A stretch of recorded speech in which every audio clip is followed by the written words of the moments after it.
So hello and welcome back everybody. Hello Bacha Party. How are you all? I hope you all are doing amazing, having fun. But आज हम लोग थोड़ी सी पढ़ाई करने वाले हैं, बहुत ही इंटरेस्टिंग टॉपिक करने वाले हैं जिसका नाम है micro organisms. You can see how like a funny picture it is, correct? So let's get started. Let's see what is our key plan for discussing the today's lecture. First of all, we'll be starting off with introduction, like what are microorganisms, where are they found, and nextly we will discuss the classifications of microorganisms and their uses. All right, what are their applications in our practical life? All right, so let's get started. So first of all, introduction. What does it mean? If we are studying microorganisms, then of course we need to discuss what are microorganisms, correct? So the most basic and fundamental you can say definition can be something which cannot be seen with naked eyes. कि आप simply micro organisms को अपनी आंखों के मदद से तो नहीं देख सकते हो. They are so small, they are too small to be visible with naked eyes. All right, so if you want to see a microorganism or microbes, you can say, you have to have a microscope. You need to have a microscope in order to see them. All right, तो here it is कि यार ये तो हो गए हमारे microorganisms. It says the organisms which are too small to be seen by naked eyes and can be seen only through microscope are called microorganisms. That's exactly what we have discussed right now. Right now comes एक छोटा सा और example लेते हैं. Just look in front of you, whatever it is in front of you.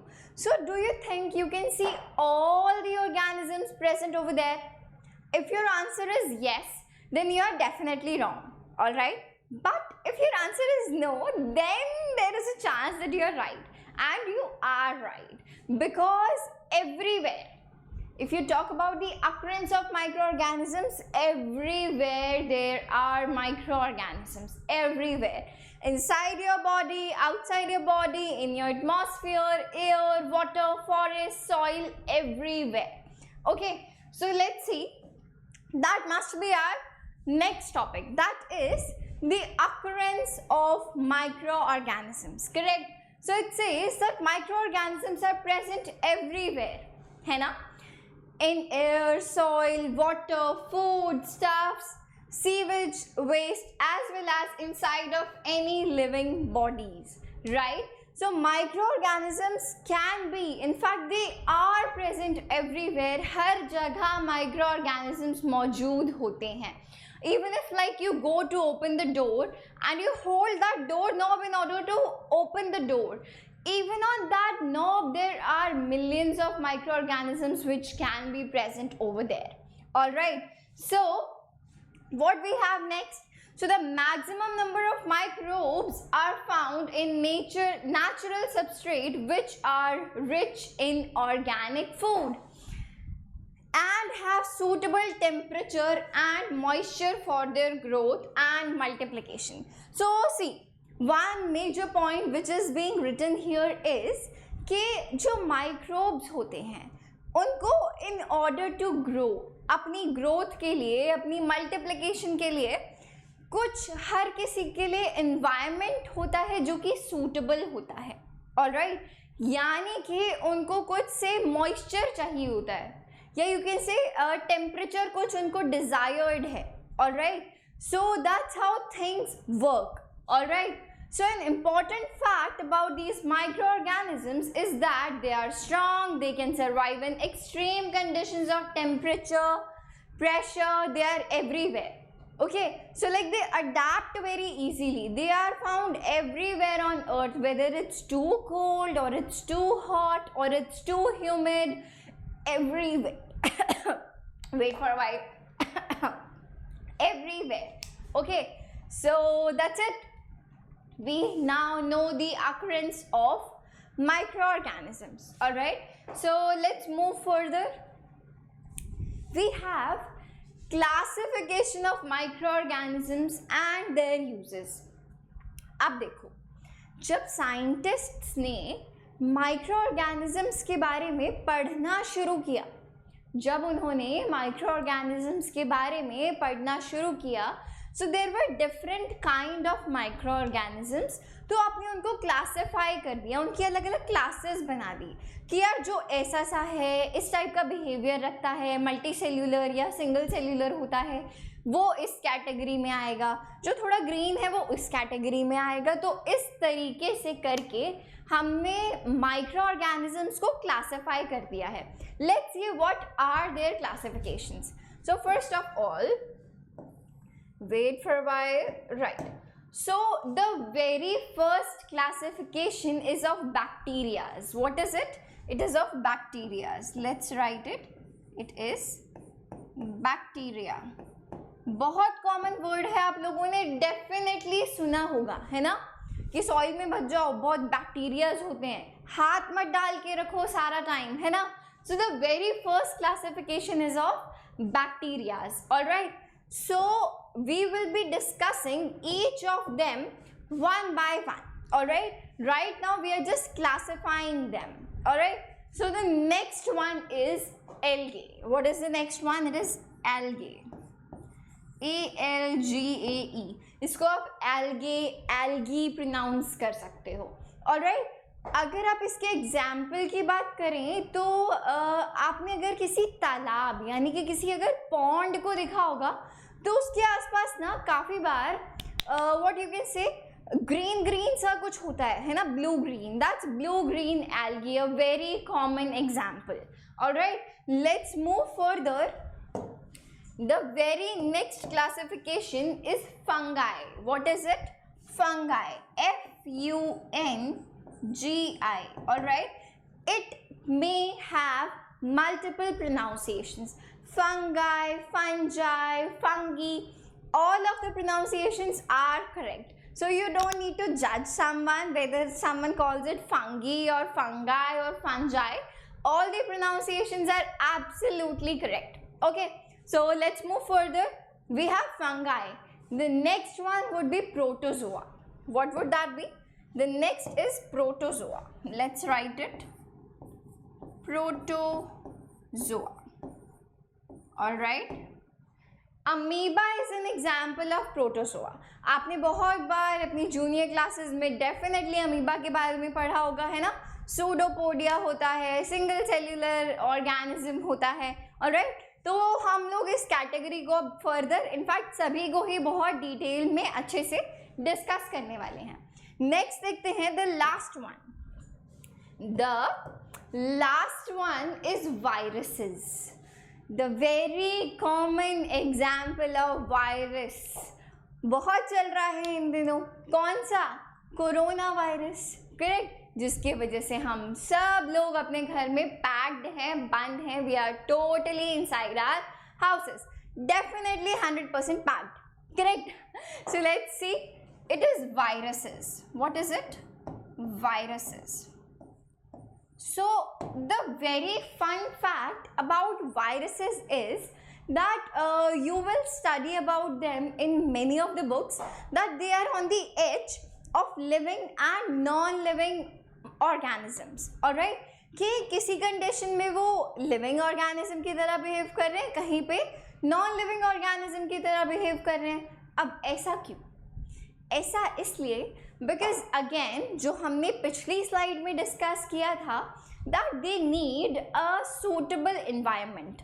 If they get it they will start to grow, if they don't get it they will just simply behave as non living organisms. Alright, so this is the all funda, this is the all classification of micro organisms. ठीक है, अब आगे की slides में हम लोग इन सभी को डिस्कस करने वाले हैं, इन सभी को हम लोग डिस्कस करने वाले हैं अलॉन्ग विद देयर यूजेस। ठीक है, कि इनकी क्लासिफिकेशन के साथ साथ इनके यूजेस कहाँ कहाँ हैं, कैसे हमें हेल्प कर रहे हैं, या फिर फर्दर हमारे नेक्स्ट लेक्चर में हम लोग देखेंगे कि ये हमको नुकसान कैसे पहुंचा रहे हैं, कोरोना वायरस पता है अपने को, ठीक है।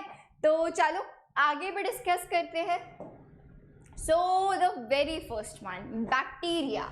अगर इकलौता हो, बैक्टीरिया मतलब अलॉट, बैक्टीरियम मतलब सिर्फ एक, bacterium is a singular word, bacteria is itself is a plural word, so you don't need to say bacterias are there, ठीक है। so mind it. so bacteria कैसे होते हैं बेटा, सिंगल सेल्ड होते हैं,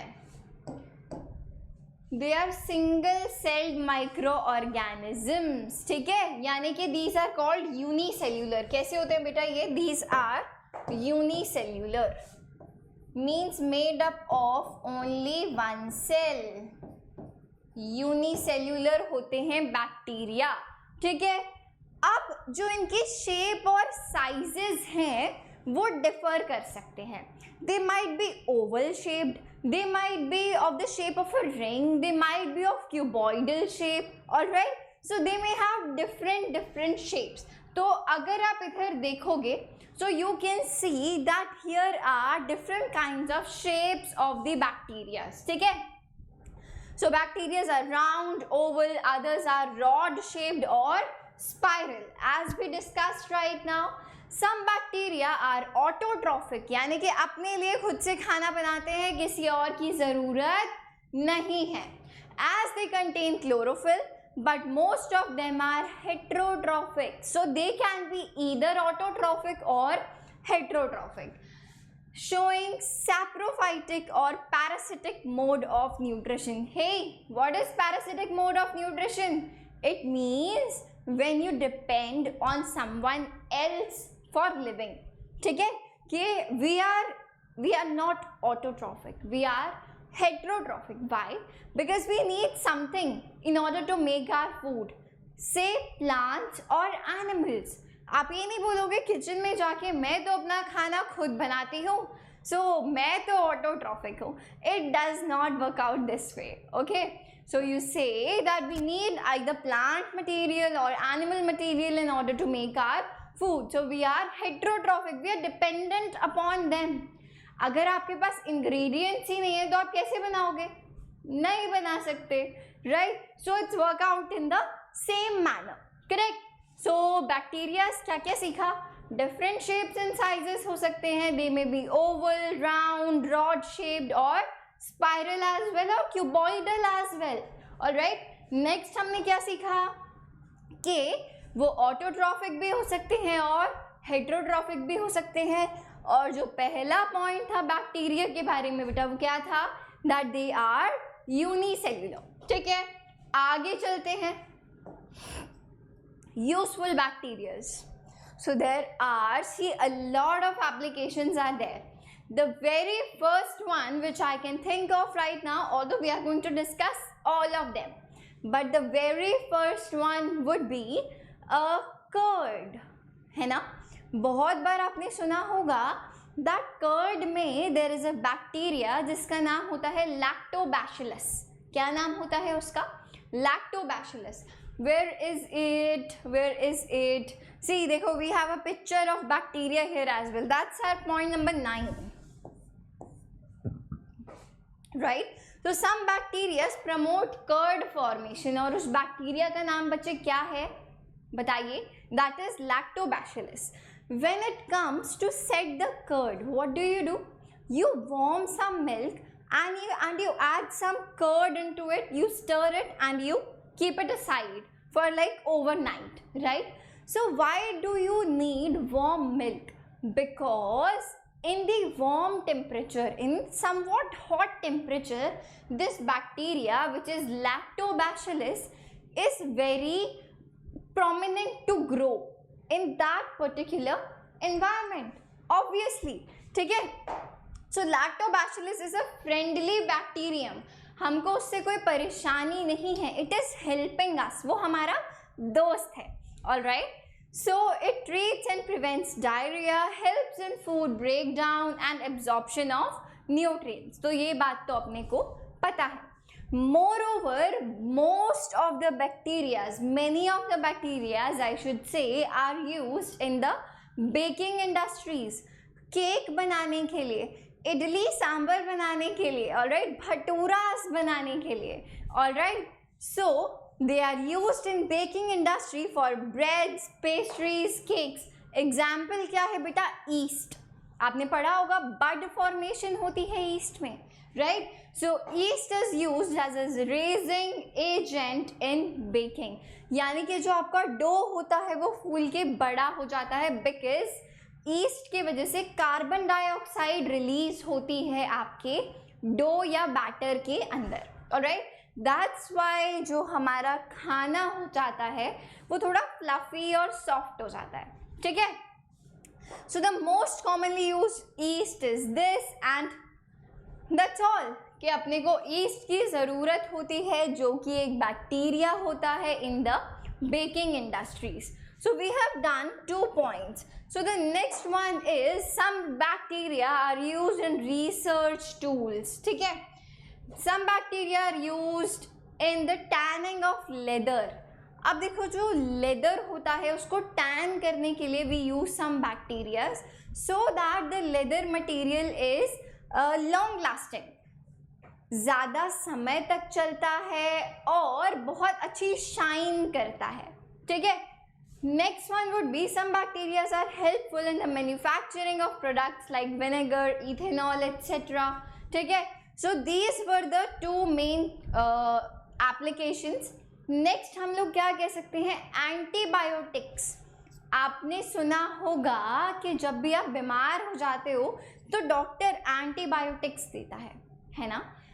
अब कुछ दवाइयाँ जो होती हैं वो बैक्टीरियाज की हेल्प से बनाई जाती हैं. फॉर एग्जाम्पल जो पेनिसिलिन होता है, ऑलराइट, जो कि पेनिसिलिन होता है, it is an antibiotic, all right. So many herbivores have cellulose digesting bacteria in their stomach. यानी कि जो बहुत सारे एनिमल्स होते हैं जो कि ग्रास खाते हैं, है ना, उनके टमी में, उनके स्टमक में कुछ बैक्टीरियाज होते हैं जो कि डाइजेशन में हेल्प करते हैं, all right. So another most important you can say application is nitrogen fixation. What is it? Nitrogen fixation. अब देखो जो प्लांट्स होते हैं वो डायरेक्टली ना नाइट्रोजन को यूज़ नहीं कर सकते, कि जो हमारे आसपास एयर में नाइट्रोजन है डायरेक्टली उसको यूज़ नहीं कर सकते. तो करना क्या होता है कि कुछ बैक्टीरियाज जैसे कि राइजोबियम जो कि लेग्यूमिनस प्लांट्स के रूट्स में प्रेजेंट होता है, वो क्या करता है? नाइट्रोजन को कुछ नाइट्रोजनस कंपाउंड्स में कन्वर्ट कर देता है. नाइट्रोजन को कुछ नाइट्रोजनस कंपाउंड्स में कन्वर्ट कर देता है जिसके वजह से प्लांट्स उस नाइट्रोजन को यूज़ कर पाते हैं. Because nitrogen first need to be converted into some nitrogenous compound so that plants can use that nitrogen, all right. So there are some nitrogen fixing bacteria. उनके बिना plants को nitrogen नहीं मिलेगी, all right. So the next one is bacteria जो होते हैं वो as a decomposer काम करते हैं, ठीक है. So here we are done with our section of bacteria, ठीक है.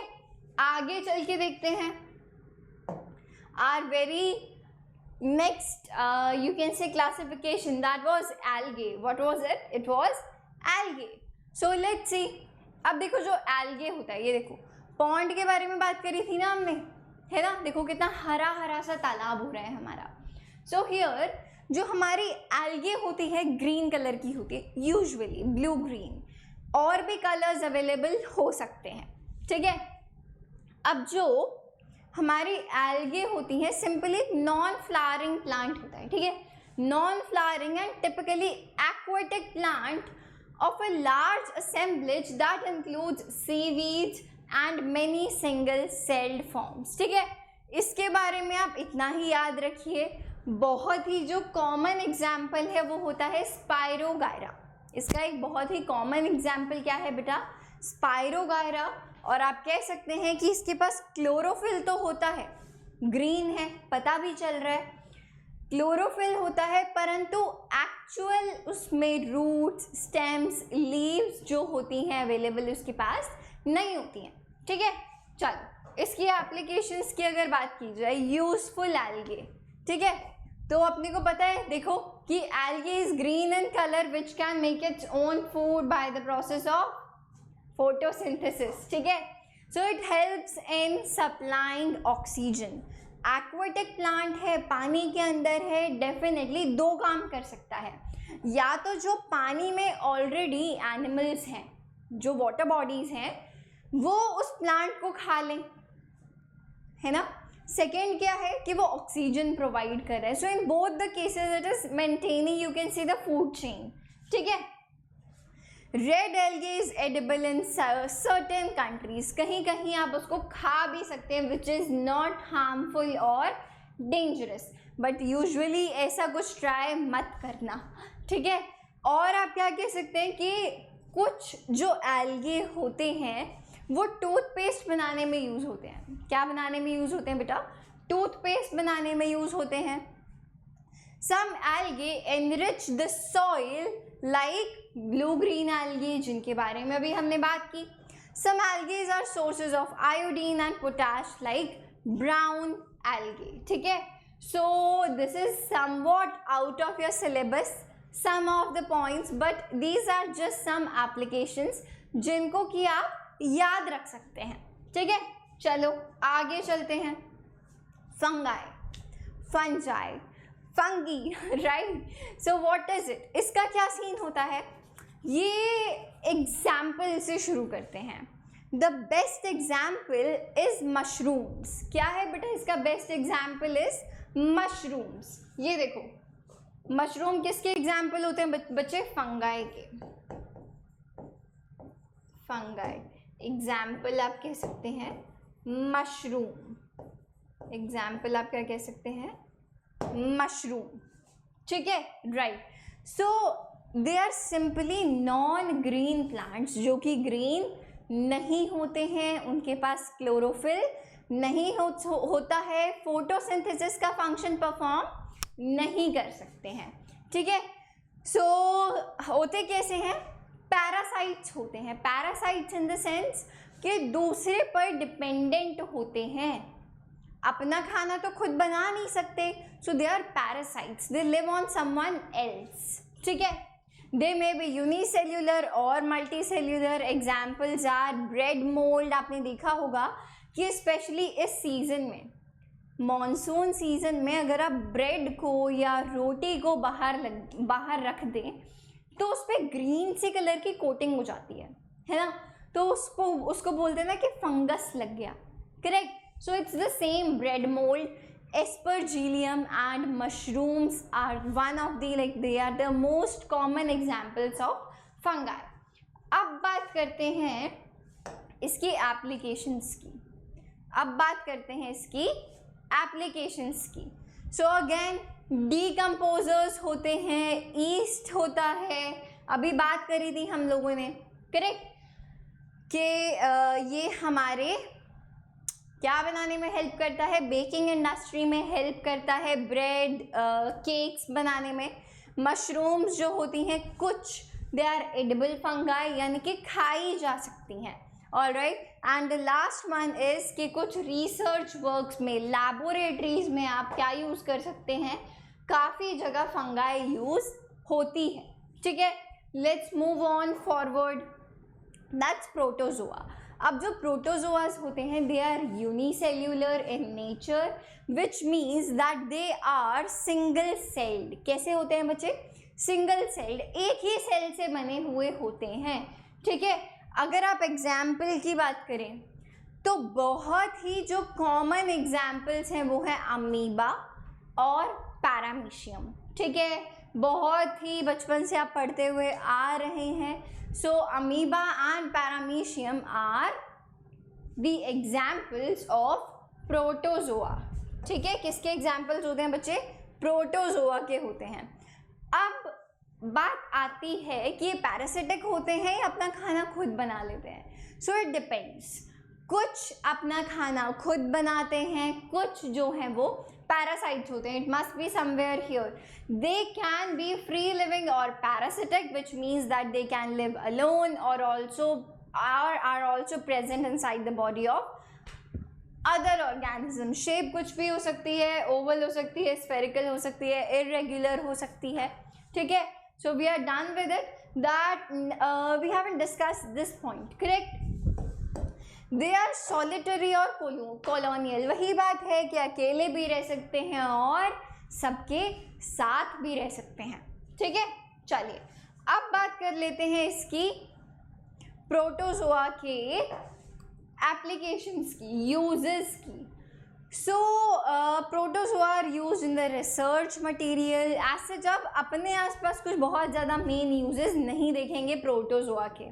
ठीक है, so some forms of protozoa help in the final degradation of waste and sewage.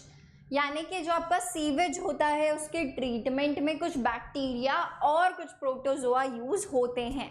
हमने बैक्टीरियाज में भी डिस्कस किया था.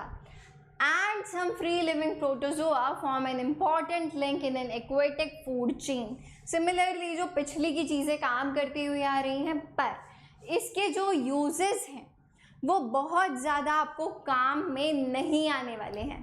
ठीक है, the most important ones are bacteria, fungi and algae. Okay, examples आपको सबके पता होने चाहिए definitely. Alright, so here is our last classification which is of viruses. अब जो वायरसेस होते हैं ना वो जनरली हमारे लिए हेल्पफुल तो नहीं होते. They are harmful, they cause diseases either in plants और in us. The most common one is corona virus, right, जो कि हमने बिगिनिंग में भी डिस्कस कर लिया था. सो वायरसेस जो होते हैं, फर्दर अगर बात की जाए, they are the smallest of micro organisms. जो सबसे छोटे होते हैं वो कौन होते हैं? वायरस होते हैं. ठीक है, बहुत ही बीमारियां फैलाते हैं आइदर इन प्लांट्स और इन ह्यूमन बींग्स और in other animals as well. ठीक है, तो अब जो ये वायरसेस होते हैं इनको देखने के लिए हमको पावरफुल कंपाउंड माइक्रोस्कोप की ज़रूरत होती है. Definitely can not be seen with the naked eyes, वो तो मतलब ही नहीं है. बट फर्दर आपके पास जितने भी माइक्रो ऑर्गेनिजम्स हैं उनमें भी सबसे जो छोटे हैं वो कौन है? वायरसेस हैं. ठीक है, so the next one comes viruses are the smallest of the micro organisms discussed. Powerful microscope की ज़रूरत होती है, बता दिया है. Viruses can not be seen with simple microscope, ये भी बात हो गई है. नेक्स्ट पॉइंट पे आते हैं. They consist of nucleic acid covered with a protein shell. के प्रोटीन शेल के अंदर न्यूक्लियाइक एसिड के बने होते हैं जो हमारे वायरसेस होते हैं. The next one comes some viruses and living and non living. Remember beginning में ही डिस्कस कर लिया था कि that they are on the edge of living and non living. ठीक है, कि जैसे ही उनको कुछ सर्टेन एनवायरनमेंट आप प्रोवाइड करोगे they may act as living organisms, otherwise आपको कोई प्रॉब्लम नहीं देंगे. Will behave as non living organisms. Correct, ये सारी बातें हम लोग डिस्कस कर चुके हैं. डिजीजेस फैलाते हैं. एड्स एक बीमारी होती है जो कि HIV वायरस से फैलती है, HIV से फैलती है. ठीक है, ह्यूमन इम्यूनो डिफिशियंसी वायरस, ठीक है, HI वायरस से फैलती है. They appear to be like plants but they do not have leaves, roots और they just look like them. They are exactly not plants, so don't get confused in here. So they are heterotrophic in nature, यानी कि दूसरे पर dependent होते हैं for food. They are usually parasites. They may be unicellular, यानी कि single celled organisms होते हैं. Examples: polio virus, tobacco mosaic virus, corona virus, HI virus, a lot of viruses. तो यहाँ पर हम लोग कह सकते हैं कि जो भी हमारी क्लासिफिकेशन थी वो ख़त्म हो चुकी है. बहुत ही छोटा सा इंटरेस्टिंग सा चैप्टर था जिसमें हमने आपको इंट्रोडक्शन करा दिया कि how many types of micro organisms are there, उनकी क्लासिफिकेशंस क्या क्या होती हैं. Correct, so I hope you enjoyed this lecture. अगले लेक्चर में हम लोग बात करेंगे पर्टिकुलरली हर कोई क्या क्या नुकसान देता है या दे सकता है. ठीक है, सो मिलते हैं हमारे नेक्स्ट लेक्चर्स में. ऑलराइट, तब तक आप पढ़ाई करते रहो, मेहनत करते रहो, and I hope you liked it. See you soon. Bye bye.